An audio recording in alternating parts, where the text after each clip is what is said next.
ഏറ്റുമാനൂർ അമ്പലത്തിലെ ക്ഷേത്രക്കുളത്തിൽ ഒരു പേപ്പർ കഷ്ണം ഒഴുകി നടക്കുന്നുണ്ടായിരുന്നു.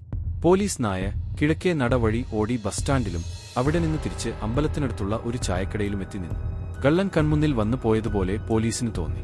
ഉടൻ തന്നെ പോലീസ് ആ വലിയ കുളം പൂർണ്ണമായും വറ്റിക്കാൻ ഉത്തരവിട്ടു.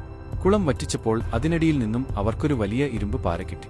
ആ പാര ശ്രീകോവിലിന്റെ തകർന്ന ഓടാമ്പലുമായി ഒത്തുനോക്കിയപ്പോൾ ഉറപ്പായി ഇതുപയോഗിച്ചാണ് കള്ളൻ വാതിൽ പൊളിച്ചത്.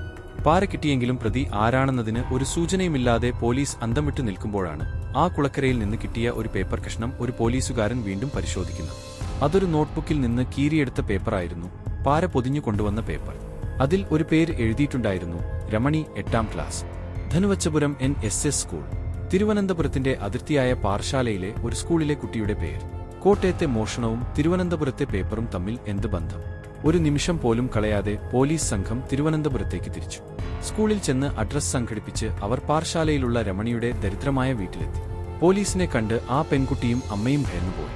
ചോദ്യം ചെയ്തപ്പോൾ ആ കുട്ടി പറഞ്ഞു, വീട്ടിൽ ആഹാരം വാങ്ങാൻ പണമില്ലാതെ വന്നപ്പോൾ തന്റെ പഴയ നോട്ട്ബുക്കുകൾ കടയിൽ തൂക്കി വിറ്റതാണ്. കുട്ടി പുസ്തകം വിറ്റ കടക്കാരൻ കൊച്ചുകുഞ്ഞു നാടാരെ പോലീസ് പൊക്കി.